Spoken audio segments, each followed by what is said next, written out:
Salutations to the nations. What's good, Angel Knots? It's your boy Young Sinai. Angel Knot. So today I'm going to be reacting to RGT85's video, The Decline of Dedicated Handhelds, Gaming's Biggest Loss. Now, I gotta kind of try to hurry and do this video, okay? Because it is my daughter's baby doll's 1 year birthday, okay? Yes, my daughter's baby doll 1 year birthday. Okay, so we're gonna be having cupcakes soon. So I'm trying to knock this video out beforehand. Let's get to it. Bit of a discussion today.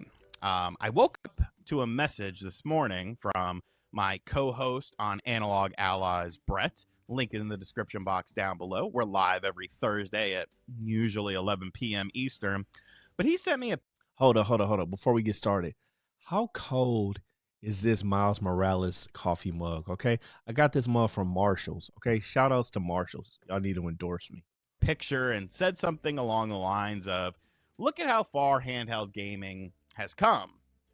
And I understood what he was saying with that. I understood the message he was trying to convey. But if you know anything about me, you know that my mind works in a very different way than like a lot of other people's, for better or worse, I should say. And my mind immediately went to like a completely different place with it. My mind immediately went to, damn, I really miss dedicated handheld gaming consoles. I feel like the industry, the video game industry as a whole, is in a potentially worse place because of the death of these handheld dedicated gaming consoles. Now, I know we That's a pretty strong statement, but let's see where he's going with it. have things like the Nintendo Switch. I know we have things like the Asus. Yes, it's actually pronounced Asus. So I guess you're supposed to say Jesus instead of Jesus. I don't know. That was weird to me when I figured that out. But you have the Asus ROG Ally, the Steam Deck, the MSI Claw, the PlayStation Portal. Handheld gaming has changed a lot. It's changed dramatically over the past decade. I think I know where he's gonna go with this already off tops, but I could be wrong. Let's see. I think he's gonna say how you remember when a game would get released on console and then there would be a specific handheld version. Well, now it is the same thing that's released on the console is released on the handheld. So there is no just specific handheld game, right? Or handheld games. Like it's all console games that also work on some type of handheld device. I think that's where he's going with it, but let's see. Or so. But I don't know if that's necessarily a good thing. I think because of this shift, we now have this huge gaping hole, pause, within the video game industry because of the death of the dedicated handheld gaming console. So I kind of want to talk about why I feel that way. But first I want to talk about like my history with these systems because spoiler alert, I'm old. So, I was in there on the ground floor, man. I remember getting my Game Boy. I got a good report card, went to KB Toys. The video game section was in the back side of the store. And my mom was like, you can get a Game Boy. And I was like, yes, this is the greatest day of my life. I picked up a Game Boy with Super Mario Land 2, the 6 golden coins as the pack-in title. And I also picked up Alleyway because it was like $20. And my mom was like, you can get this. It's $20. I want to say the Game Boy itself was 70 or 80 with the pack-in game. And I just instantly, fell in love with it. Obviously, you couldn't really play it at night. Those long car rides to places, you would be relying on the highway lights in the back seat. You gotta plug in the worm light, you know what I'm saying? Leave in the comments if you have the worm light. To the car. But, just such a cool system, being able to play a variety of games that are ports from the consoles, games that are developed and dedicated to the handheld itself. Just an awesome experience. I remember playing Mortal Kombat 2 and I love the color of the game of the Game Boy, like the DMG color. I was playing I started playing Link's Awakening on my RG35XX SP. Man, that name sucks. And I was playing it on Game Boy Color and it looked good, but I'm like, yo, let me just play the old Game Boy one so I could just switch different shaders, man. Cause man, when it looked like this right here, when it looked like this, that looks so good to me. I mean, argue with me. Church. I felt like such a cool little kid. And then, of course, I got a Game Gear. I remember getting it in the North Carolina mountains. We were celebrating a birthday of mine, and we were in a cabin, and I got a Game Gear with Sonic the Hedgehog 2 as the pack-in title. I couldn't play it because my parents didn't get me batteries, so we went down. In Game Gear, I feel like you had to have like 6 batteries, if I'm not mistaken. Game Boy, you had to have 4, but I think Game Gear, you had to have 6 of them. I'm a check. To the bottom of the mountain, to the general store. They didn't have Energizer. They didn't have Duracell. They had Everready with the stupid little cat on them. I got to play Sonic 2 for about 20 or so minutes before my 6 AA batteries died. And then I just had to look at it for the rest of the time. But, the Game Gear. And then we go to the Game Boy Advance. We used to bring that to Arby's when we would skip. Yeah, the Game Gear used 6 AA's, but I'm gonna pause this thought. My wife just texted me, and we're about to sing "Happy Birthday" to my daughter's baby doll. I'll be right back. Happy birthday to you. Cha-cha-cha. Happy birthday to you. Cha-cha-cha. Happy birthday, dear Vanessa. Happy birthday to you. Okay. That was one of the most funniest things I've ever attended in my life. Make sure that you leave "Happy Birthday Vanessa" in the comments. Spam "Happy Birthday Vanessa" in the comments. And just to be clear again, it's not my daughter's birthday. It's my daughter's doll's first birthday. Okay? Okay.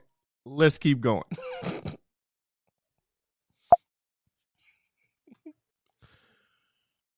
School, because Arby's, they had a smoking section so we could smoke cigarettes, eat roast beef sandwiches, and play Game Boy Advance games with a link cable. The DS, the PSP, the 3DS, the Vita, all just really awesome and unique experiences that are gone.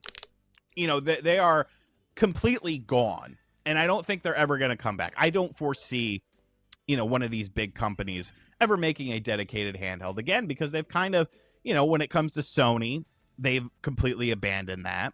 When it comes to Nintendo, they've merged their divisions into together. And in theory, that's not a bad thing. But I think in practice, like, dedicated handheld gaming was very important for a myriad of reasons. I don't know, man. I feel like he wrong. You know what I'm saying? I feel like they will eventually have something that's dedicated. You know what I'm saying? Like, I think that I read that Xbox is about to have a dedicated handheld console. Now, maybe that's gonna be streaming console games or something like that. Maybe playing Xbox Live. I could see that. But I don't know, man. I feel like it's kind of a resurgence. Like, people are very interested in handhelds. So I don't know. Maybe I'm just tripping. Maybe it's wishful thinking. First off, your price of entry. These dedicated handhelds, these dedicated handheld games were not as expensive as the console counterparts. They weren't as, big of an experience, but some of these games had huge experiences within them. It's just that when you look at like the budgets of these games, like, yeah, it wasn't as big as some of the heavy hitters. Say hi, jalapeno.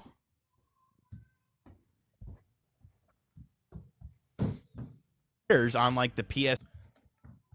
Y'all hear this? I'm sorry, y'all. Like I said, it's a party going on. That's probably Vanessa upstairs dancing. 2 or the PS3 or stuff like that. But that allowed for more creativity. that allowed for companies to take risks with these handheld games that they couldn't necessarily, take on a console because of the rise in the development cost with this new technology of these systems and stuff like that. You were more restricted on the handheld side of things. The DS was essentially a little bit better looking than an N64, more clear as far as visuals were concerned. The PSP was like a lower end PS2, like an early PS2 launch title. So companies would work within those restrictions and make unique experiences based on the hardware itself, based on things that the hardware had built into it. Whether it was the Wi-Fi connectivity of things like the PSP or the DS, or, the touch screen, the microphone. It allowed for unique experiences that, sometimes they worked, maybe sometimes they didn't. Okay, so a lot has happened in the midst of me trying to film this video. Vanessa, the doll, was having Hello? a dance party upstairs that I was completely missing out on, so I had to hit pause. And then I took my daughter to chess club at the library, and then I went to go see my nephew's soccer game, and now we are back here. So let's go ahead and try to finish this video. But you could take that chance. You could take that risk. Even looking at like your favorite franchises that now take, 10 years to get a new entry in. You didn't have to worry about that with these dedicated handhelds, because first party companies were making games at a rapid rate for these handhelds. And you got, familiar experiences with different outcomes. Stuff like the Grand Theft Auto game. Is the music that's playing in his background the Metal Gear Solid music? Because it sounds a whole lot like it. That do, do, do, do, do, do, do, do, do, do, do, do. If you know, you know. That came out on the PSP, the God of War game that came out on the PSP, unique experiences with the Legend of Zelda and Mario games. You don't have to worry about having this massive, huge budget and selling millions and millions of units, because it doesn't cost that much to make. You could be more creative. You could take more of a risk. You could really just do whatever. You could really create what game you wanted. And it would probably, if it's a good game, it's going to sell decent enough. Yeah, and that's one of the things about the handhelds back then is sometimes they would have a unique feature, such as a 3DS, and that will play a role into how the game was made, right? Like, obviously, Super Mario 3D Land, or is it 3D Land or 3D World? I think it's 3D Land. Or, like, for example, what is that game? Mutant something. I don't remember that little dude's name, but if you know, let me know in the comments. It's the little mutant guy who has the glasses, and he had a jetpack, and it took advantage of that 3D feature.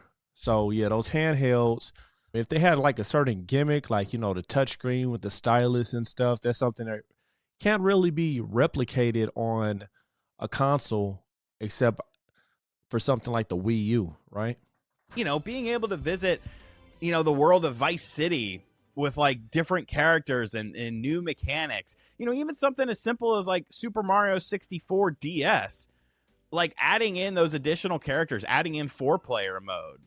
Like, it was so cool. It was so unique. And then of course you had games that were built for the system in mind, and just for that system.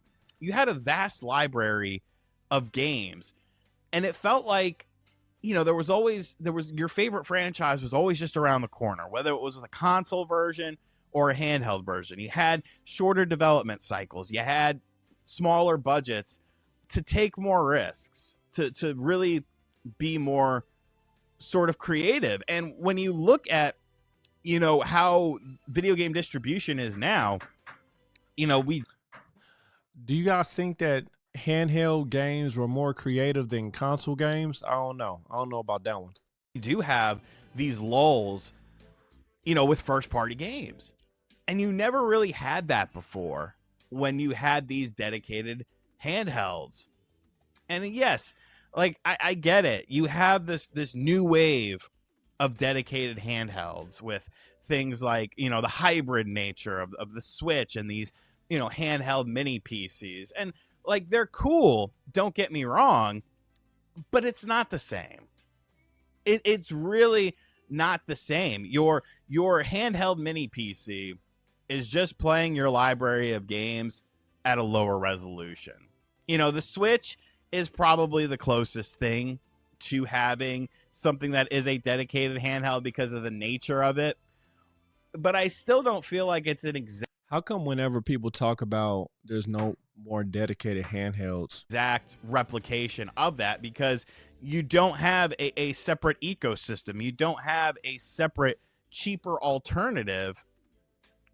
And you don't have the ability to make a game for a system that you don't have to sell millions and millions of copies of. Some of my favorite gaming memories are from handheld consoles like Metroid Prime Hunters on the DS, playing that game.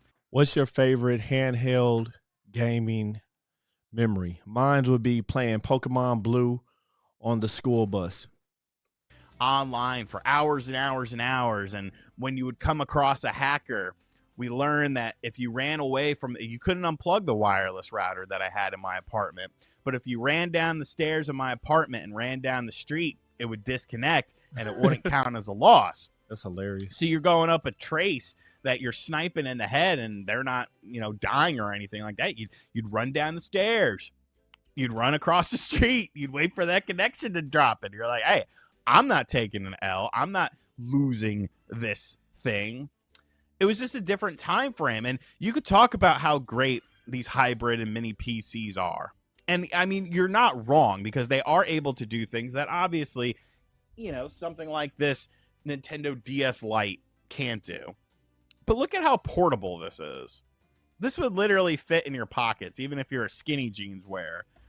Are you fitting a Switch? Are you fitting a ROG Ally in your pockets? Are you fitting a Steam Deck in your pockets? And you got some Jinko jeans. If you are, how much battery life are you going to get out of that? Like, that's the biggest restriction for these things, is the battery life. Sorry if y'all hear my kids in the background or if it's loud. According to my analytics, most of y'all are around my age, so you probably get it. You feel me? We gonna try to get this video done. Oh my goodness. This 15-minute video has been one of the hardest moments of my life. Switch probably has the best battery life out of all of them. And I wouldn't say it's great. I wouldn't say it's good. I would say it's decent. Maybe 2.5, 3 hours, depending on the game that you're playing, depending on the brightness level and stuff like that. And that's on the high end. You look at stuff like the Steam Deck, the ROG, some of those games that are, visually demanding, hour and a half, maybe 2 hours if you're lucky. They're not really portable. You know what? I'm going to end the video right here. RGT85. Okay, I get what you're saying. I don't necessarily agree that it's the decline of dedicated handhelds. I feel like we are in the golden age of handhelds. I don't think that you can count out the Steam Deck and the ROG Ally and all of the handhelds that Ambernick and Retroid and everyone is putting out. Like, yeah, we might not have a designated, okay, this is the handheld specifically for Sony to be its handheld, or this is the handheld specifically for Nintendo to be its handheld. We might not have that, but we are so spoiled with the amount of handhelds that we have right now that it doesn't even matter. It doesn't make a difference because we are in the golden age of handhelds.